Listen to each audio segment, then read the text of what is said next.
In Taiwan Talk this week, Taipei Main Station is the city's biggest transit hub, but it's also the gathering place for the city's unhoused. We speak to Luke Pigott of Salt Collectiv and Uncle Liang of Homeless Taiwan to better understand the plight of the city's rough sleepers. So there's around 3,000 registered homeless people, according to the government, in Taiwan in total. There's around 620 in Taipei City and a similar amount in New Taipei City. And there's three main areas. That is Taipei Main Station, where we are right now, and then over at Longshan Temple and one in the Wanhua district. What draws the homeless people to Main Station or to the three areas, if you could address that? Yeah, absolutely. There's, a couple of different things that draw people who don't have stable housing to certain areas. They are obviously safe. There is a police presence here at Taipei Main Station. After 6 p.m, people are allowed to set up beds, whether that be made out of cardboard or camping mats or whatever. Because this is a public-private space, there is some leniency, whereas a private company or organisation might not give that sort of leniency. The Taipei City government has allowed for the homeless community to set up outside Taipei Main Station from 6 p.m, and they are required to pack up those sleeping platforms by 6 a.m. So sunset to sunrise, basically. What about the other two areas? Can you speak to that? I can't speak to that specifically because this is where our work is primarily focused, but over in Wanhua, I imagine it is a similar, so Longshan Temple and then Wanhua district, there are people along the street more. This is more of a highly concentrated area, or in part, Bunker Park, which used to be a very high concentration of people who are sleeping rough for long term. That has been closed now in June of 2025.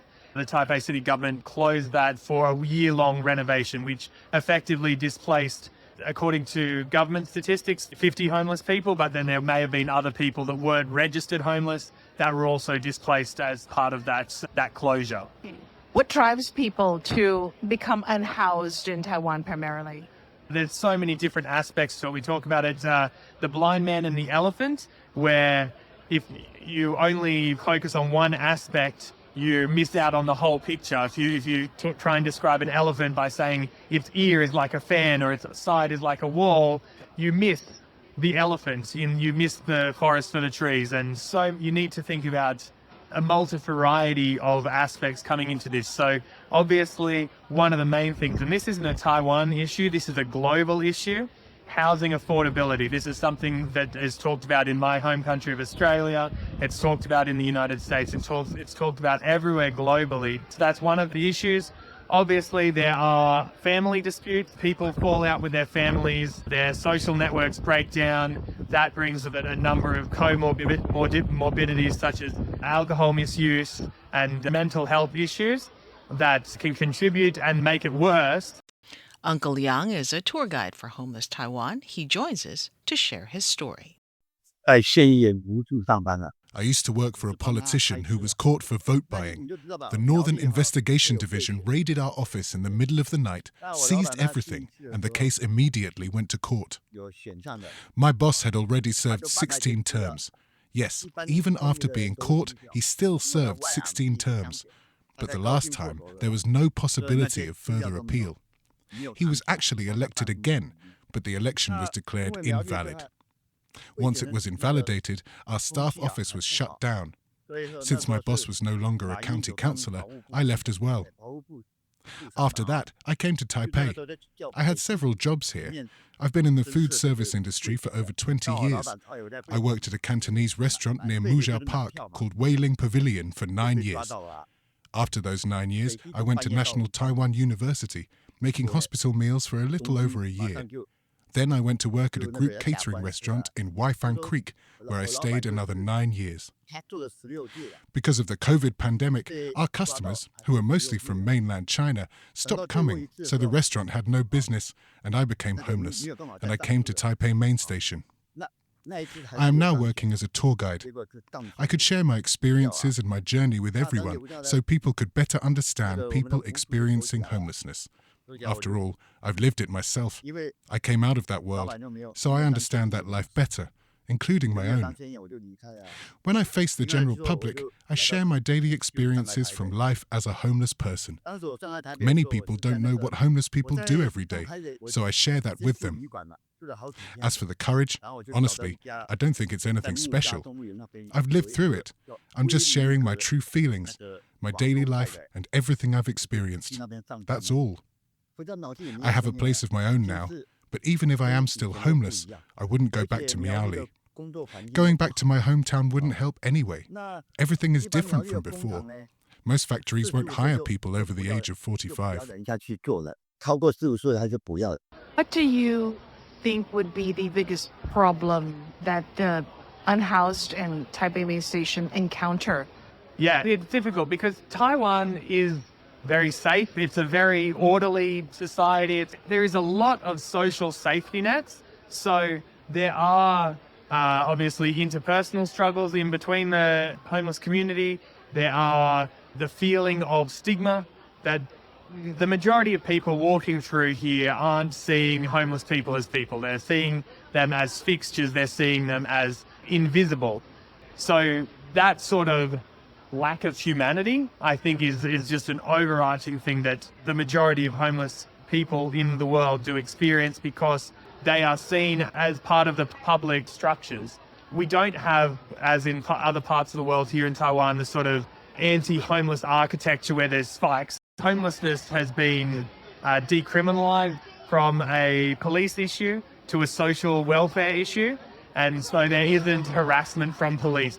Obviously, public order is something that is very essential to Taiwanese law, but there isn't legal attacks on homelessness that you get in other parts of the world. So I would say that general stigma and the scorn from the public maybe that they might get. I've talked to a couple of different social workers and they've broken down the idea of the way that people perceive homelessness. And they said that 20% of people have a real heart for homeless. They would love to see them looked after, make sure that they are cared for. Then there are 20% who are scared and are fearful. A famous incident where a Taipei city councillor said that homeless people should be sprayed with water. That was back in 2012. And so there is absolutely that aspect. Then the majority of people, 60% of people, would just be indifferent. That it is an invisible thing that they are not looking at or not aware of. And those are the people that we want to be seeking to reach and activate and made aware of this issue, because indifference is a lot easier to counteract than people who are actively antagonistic towards homeless people. 有一些民众啊，很讨厌无家的。 Some members of the public really dislike homeless people. They say things like, "These people have perfectly good arms and legs. Why don't they go to work? Why are they just sitting there all day?" For example, there's a young woman who works with us. She told me, "Those homeless people are so noisy in the fields over there. We should call the police to drive them away. Are they making noise in the middle of the night? It affects the nearby residents." Sometimes, some homeless individuals may harass people, either verbally or through their actions, which makes people feel uneasy or frightened. Because of this, the overall impression people have of homeless individuals tends to be very negative. If someone just sits quietly and speaks softly, without disturbing the neighbors, people usually won't complain. But if they're shouting, maybe they've been drinking or something, and making a lot of noise, the nearby residents really dislike it and report it to the police. Then the police come and drive them away. So, honestly, when the public looks at homelessness, some people feel that homeless individuals are pitiful and feel sympathy and empathy, thinking, "I understand, it's really difficult." But others see it very differently. Everyone's perspective is different. In the end, whether homeless people are seen as good or bad, that's left for everyone to judge.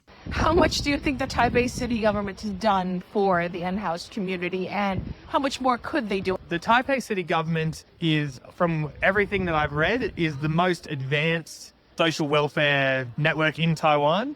So they do have a lot of interactivity there between the Department of Social Work, the police, the fire department, the health department, and there are services in place. However, and as I've said before, Taiwan has an incredibly advanced social safety net. The Taiwan health system is the envy of the world in terms of accessibility, in terms of the quality of care, and in terms of price. And yet still, there are 600 in Taipei That we know of. are registered that are sleeping rough every night. But your question was, what more can Taipei city government do? There's no simple solution in social welfare, in homelessness. Housing, right? It's the answer, but it's not a simple solution. That is what people need. But the reason that people are here is because the housing opportunities and the short-term shelters. So there's obviously work to be done. The services are great, but there's more work to be done. 最快的就是说，你像 Oh, the happiest times come when everyone who's homeless knows each other. At night, when we lie down to sleep, the whole row is made up of familiar faces. We chat with each other, talk about what's on our minds. And since there's usually a convenience store nearby, some people like to drink. Even though we don't ask, they'll go buy alcohol themselves and invite us to drink together. We drink, we talk for a bit, and then we go to sleep. So, in our everyday lives, people are actually living quite happily, feeling content. That's what happiness is like. And on top of that, there are kind-hearted and compassionate people who donate supplies to us. When you receive those supplies, you suddenly feel, so there are still such warm people in this world. People are all different. Millions of people, millions of personalities. Not everyone is bad, right? There are good people and bad people. That's the happiest part. Then, what about the most painful moments? The most painful, the most heartbreaking moments are when I'm alone and feel deeply lonely. That's when there's absolutely no help from anywhere. When I need something but can't get it, that's when it really hurts. People experiencing homelessness live day to day. There's today, but no guarantee of tomorrow.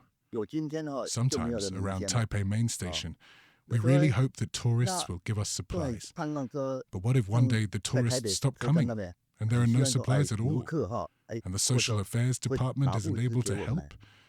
Then it's truly painful. You don't even have food to eat. You don't know where to go. Sometimes you eat today, but you don't know where tomorrow's meal will come from. That feeling is extremely painful. It's psychological pain, constant worry. What if tomorrow I have no money again?